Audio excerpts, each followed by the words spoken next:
Hello, and welcome to your NARSA weekly update for the week commencing Monday, the 2nd of March 2026. It's Gary here again. It's a very tired Gary here again, having just come back very late last night from Nashville, doing some convention planning and some birthday celebrations, and way overdoing it on the party side. My God, like when am I going to learn? When would that be? That would be nice to know when I'm actually going to learn, just to dial it back just a wee bit. And one of the key things that we had going on down there for this weekend was the opportunity to watch a meaningful Rangers game with some pals, and we got a chance to do that. And well, it never really worked out the way that we were anticipating or hoping that it was going to work out, And I think in the fullness of time, overall, the draws from this season will be the undoing of anything. The fact that we've had, 12 in 29 games, 12 draws in 29 games, 24 points lost to draws in this particular season, and the fact that we're even close to the top of the league table gives you an idea of what sort of state the league is in right at this particular time. But I think after the weekend's results, there's 9 games to go. There's going to be a lot of twists and turns. We know that. I've said that for a few weeks now, but it feels like it's hearts to lose now. So we had a wee bit of debate yesterday about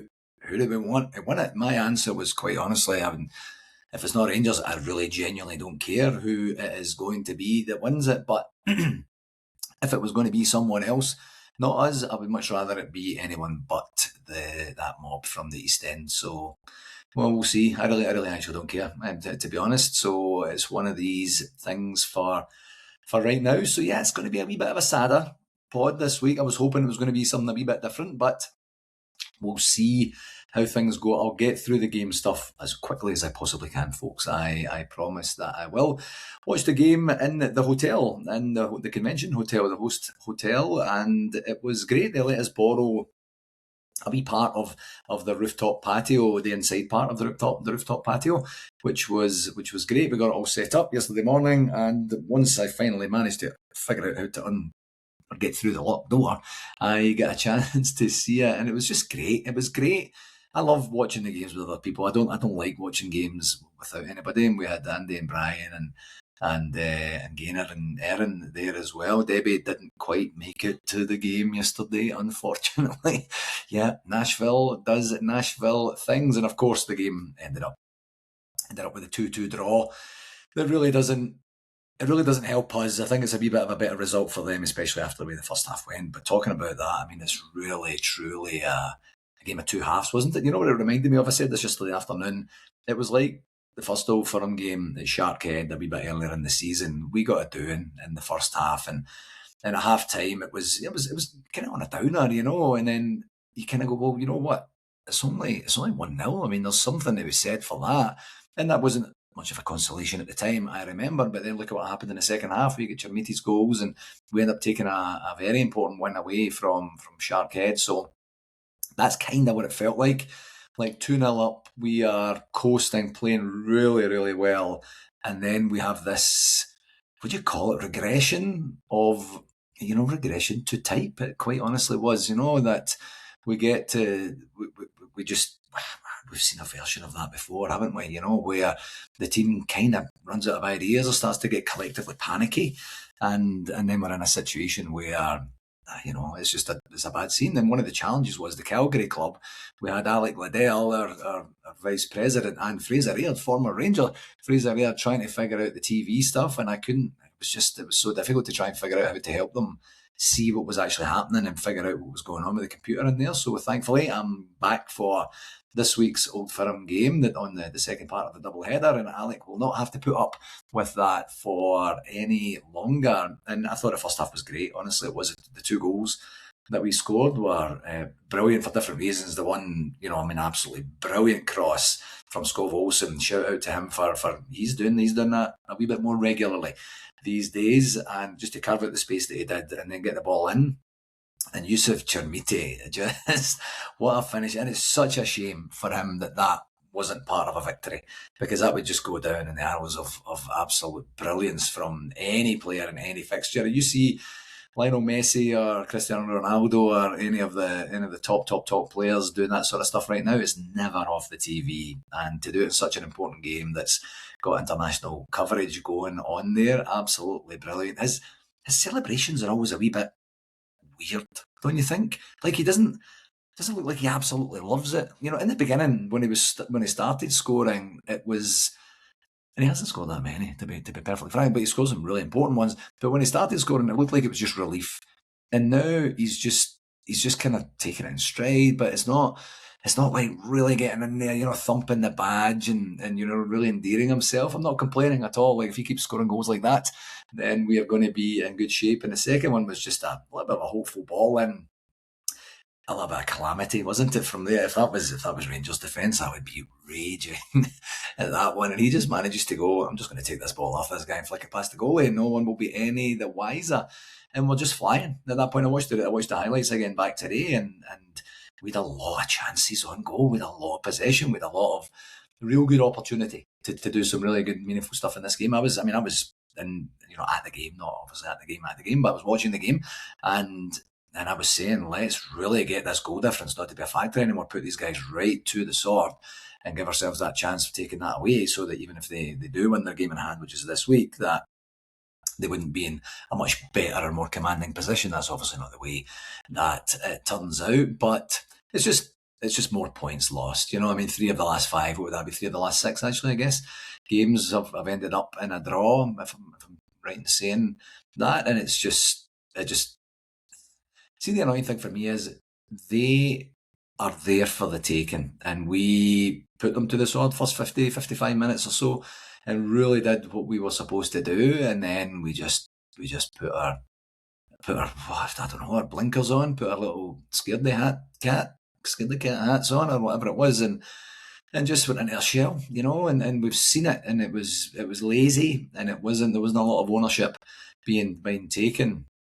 And from there, I still thought we were going to have enough to get over the line. I mean, I was dreading it a wee bit. I was kind of feeling like, in and of the moment, it's a wee bit, I've said this many times, it's really difficult to be objective in and of the moment during the game when emotions are high.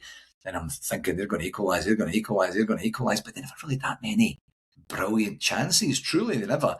And then they get, like, nobody's even calling for the penalty. So for the first goal they get, completely abomination of defending. No one even near Tierney, and he just gets a chance to head it in the back of the net. I mean, Raskin was behind him. I don't know if Suter went for a wee bit of a walkabout or something like that. And then the second goal, brilliant save by Butland, and nobody's shouting for the penalty. Then it goes impossible handball. I mean, how that can be an unnatural position and get the handball. It's a very, very harsh rule, and I don't know that's why VAR was brought in the first place. I think it was maybe for a wee bit more fairness and such, but when no one's claiming for the handball, when no one gets to see it first time, and then you see what happens afterwards, he still got the shot away, he still pulled out the save, so it's like a double whammy that we get there, and we just went into our shell more and more as the game went on. Not a lot of ownership, just punting the ball away, right, left, and centre, and it's really really unfortunate that we didn't get a chance to see it out, and positives for the game. Is this the part where I say maybe this point might be meaningful or super practical for us towards the end of the season? I've said that 12 times already this season, and it doesn't feel like it's going to work out like that for us anymore. I was actually saying to Erin after it, my love Erin, I'm getting fed up with this. I'm fed up getting excited and then getting disappointed and then being excited and having some hope and being disappointed. I'm sure you all feel the exact same way. There's just not that level of quality yet throughout the team to be able to take a game like that and really see it out. I mean, we don't do that. We've lost so many points in terms of the draws that we've had, and some of them late. I mean, look at Motherwell a couple of weeks ago. Look at now the game against that mob on the weekend. That's 4 points gone. I mean, if we were there and we were doing our jobs properly and seeing the game properly, then we would be in a much healthier position, and this would be a much more upbeat. I would probably sound a wee bit worse than I do right now, and I would probably feel a wee bit worse than I do right now. So then there's always a wee bit of a silver lining there. But in terms of credit where it's due, Youssef Chermiti just continuing to improve the majority of us wrong with his goal scoring, especially against the bigger teams. We could just do with him doing that against the smaller teams, but nothing really feels that positive after losing a couple of points so late in a game. And I was quite honestly, planning to come on and say, oh, it was a rough second half, but championship winning sides can see these games out, and I had a wee bit of the blurb in my head for that, but we just didn't, and that was really too bad. I thought it was really cruel luck on Dujon Sterling, and then even more so on Jack Butland when the actual penalty got taken, and a point's all we get, and I'm sick of it. I'm sick of us not actually being more commanding and having that swagger and arrogance that our play sometimes deserves. In terms of the way we're able to, we battered them. It should have been 3 or 4-0, early in the second half, and then we did something very similar, I should say, to against Hearts a couple of weeks before it. So we know we can do it. We just don't seem to be able to sustain it for a whole game. I don't know.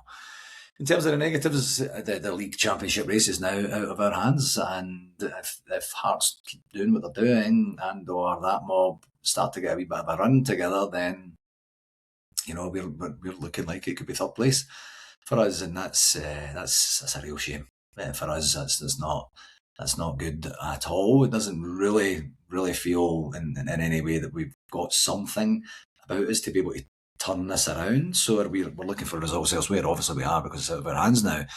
How does that turn around? How do we get that momentum? And how do we keep that momentum if we get it? I mentioned a couple of weeks ago, do we have 11 games on the bounce to 11 games winning on the bounce to help us see through this championship? Then I said, probably not. And look what's happened since then. It's up and down like a little bit of a yo-yo. I thought Jack Butland, as I mentioned, was really unlucky for their goal, their equalising goal, I should say, from the penalty. For the goalie to make a save and then make a second save and then make an effort to get a third save, and there's only 2 opposition players there and none of our defenders there, that's shocking. And is that our set piece coach? Again, I'm kind of getting a wee bit confused as to what he's doing and what his actual remit is in terms of set pieces, because they should be bolting in there just on the off chance that the ball's going to ricochet somewhere else and they get an opportunity to clear it. And for them just to be standing around, it's just criminal. The poor fella. I mean, it was a brilliant save again from the penalty. That could have been the decider in terms of a league championship race, folks. And he didn't get the opportunity for that because his defence was sleeping. So we just weren't ruthless enough in the entire game, and that's just the way that it was. In terms of the possession, it said with 45% possession. That must have been much higher in the first half, and then we just regressed, as I said, the second half. And then 9 shots with 3 on target. It didn't feel like that to me. It felt like more than that to me, quite honestly, versus they had, 12 shots with 7 on target. Again, kind of didn't feel like that, but maybe the highlights were a wee bit mistaken, or maybe the stats are a wee bit mistaken, but yeah, 2-2 is what we get. In terms of the ref watch, I don't think John Beaton is a good ref. He looks like a wee angry man that's just out there to try and just bully everybody on the field and be the star of the show himself, but he didn't do much wrong. He called the game, he called the penalty for sure, the way that, we would have been expecting it if it was the other way around, wouldn't we? So no real complaints. He didn't have that negative influence on the game, I didn't feel like, and maybe someone can correct me if I've maybe got that part wrong in that. So yeah, not a great weekend for us, not another great weekend for us, is what I should really say, and that's where it's at for right now. So we're now back to Scottish Cup action here, and we've got the quarter-final coming up, and that's once again against that mob, and that's going to be this coming Sunday with what's that? I think that's is it a 6 a.m. No, 7 a.m. Eastern Standard Time kickoff, and that's 1 p.m. in the UK. I'm pretty sure it's a 1 p.m. UK kickoff for sure. So yeah, we need to see. It would be good to put them out. It would be good to replicate what we did in the first 50 minutes or so, and then give ourselves that opportunity to right or wrong. It felt like it. We didn't. I know Danny Rose says we know there's a story in every game, and then how things ebb and flow and things like that. We've done this. This is a pattern. Like with this team, it's a pattern. The way that we're losing points in many of our games, 12 draws in a season. When is that ever? I would like to know when the last time, about the highest amount of draws ever that we had. I know obviously started by Russell Martin and his band of merry men, and kind of continued a wee bit, certainly of late, with Danny Rule and his guys as well. So it's a one-off cup game. We know what we need to do to win this game. We need to get that third goal and really, really, put them to the sword as early as we did. But just keep it going. I don't understand that game plan, how it worked out the way it was supposed to work out. In terms of shout-outs for this week, I did want to start with a wee bit of a concerning shout-out. I did see something online on the weekend, and again, it was fuzzy, folks. Like half of it's all blurry, to be honest. But there was something in Dubai where the Dubai Loyal had said, look, they didn't feel safe enough getting together for the game because of the subsequent fallout of the attacks on Iraq, or the war in Iraq. Is that what I say right now? Forgive me, I haven't quite caught back up on my news for this wee while, but there's certainly some wartime activity happening over there. So to Colin and all the boys over there, all the very, very best, please do take care of yourself and stay safe. I did send a message over a wee bit earlier today just to make sure they were all right, because a couple of weeks ago we didn't show the game here in Calgary because it was a gold medal game in the Olympics, the men's gold medal game that one was. And I was kind of thinking at the time, there's something kind of unique, and when you're borrowing the space from someone else and it's a business, you need to kind of go with the flow and such. War is a whole bunch of a whole ball of wax, and it's absolutely, completely real life dictating, the challenges that go with that. So just awful news, and I hope everybody is doing over there doing well over there, I should say. To get to something a wee bit more upbeat, I did want to shout out to the whole Nashville crew that we had there on the weekend. I am hurting. It's going to take a few days to get over it, but what a fun time, what a fun city to go to be at, to just have the vibe. Very, very friendly, very nice, very clean, and such a good vibe there down on the Broadway area, which we went to each night. Maybe one night would have been good enough, but no, we just decided to go all 4 nights. Or I guess that's 3 nights, Thursday, Friday, Saturday, the 3 nights. So yeah, if I bumped into you in Nashville, I literally probably did bump into you in Nashville, but it was brilliant, absolutely fantastic weekend. And it was a fantastic weekend, and it was all initially in celebration from my side for Erin's birthday, a significant milestone birthday for my love. And that brought Debbie and Andy down, my sister and brother-in-law, and Alan McWatt and Pauline McWatt and Mia McWatt were already heading down with Brian and Gaynor Campbell because they were going to go and see Nathan Evans and St. Phoenix, and we did all get a chance to all go and see Nathan Evans and St. Phoenix on a Thursday night. That was the day that we arrived, and it was brilliant just to get a chance to hang out with the guys and hear the story a wee bit and share a beer and just say hello. It's nice. It's nice to meet musicians, isn't it? And such. So that was a great time. Good Rangers men as well. Got to go to I was going to say the Liverpool club. I don't know if it was so much the Liverpool club, but we went to a sports bar and found the Liverpool game. Andy's a big Liverpool fan, so we got a chance to do that, and that just started the stupidity on Saturday a wee bit earlier than we thought, to be honest. But it's such a great time, brilliant city. Looking forward to really heading down there as the convention draws a wee bit closer. And final shout out here just for the London Marathon running in aid of excuse me, the Royal British Legion, and that's by Amanda and Jason Junior Ross. We'll, as always, leave the link in there for you to check that out if you're interested in supporting. And on to the convention, which was one of the main reasons we got an opportunity to stay at the hotel, meet with the hotel, and get a feel for the area in and around that, and what that really looks like for us. So I can confirm today it's 100 days. 100 days. We're into double digits next week, and 14 weeks until Nashville 2026. That is, of course, June 11th to the 14th, and that's the World Cup weekend there as well, the World Cup opening weekend. And what we did get a great chance to do was meet with the hotel. We had a meeting with the hotel on Friday morning and got a chance to walk around the space, get a chance to get a feel and flavour for what the event itinerary would be. And it gave us an opportunity to just feel the physical vibe of the place, and then start to think about how we could build up this itinerary to give people an incredible experience. That's the whole point. And we've got some tweaks now to our original itinerary, which you won't know because we haven't published the itinerary just yet, but we did say there's going to be a wee bit of a twist and a change to it. So we are going to accommodate the World Cup game, certainly the Scotland game on the Saturday for sure, and figure out how best to manage and manifest that into the overall itinerary of the event. So we're hoping to be able to be in a position to share that maybe between this and next week, something like that, so that you can start to really build up what your weekend looks like when you get there. And that's going to be great. Do you know what it did, folks? Honestly, do you know what it did?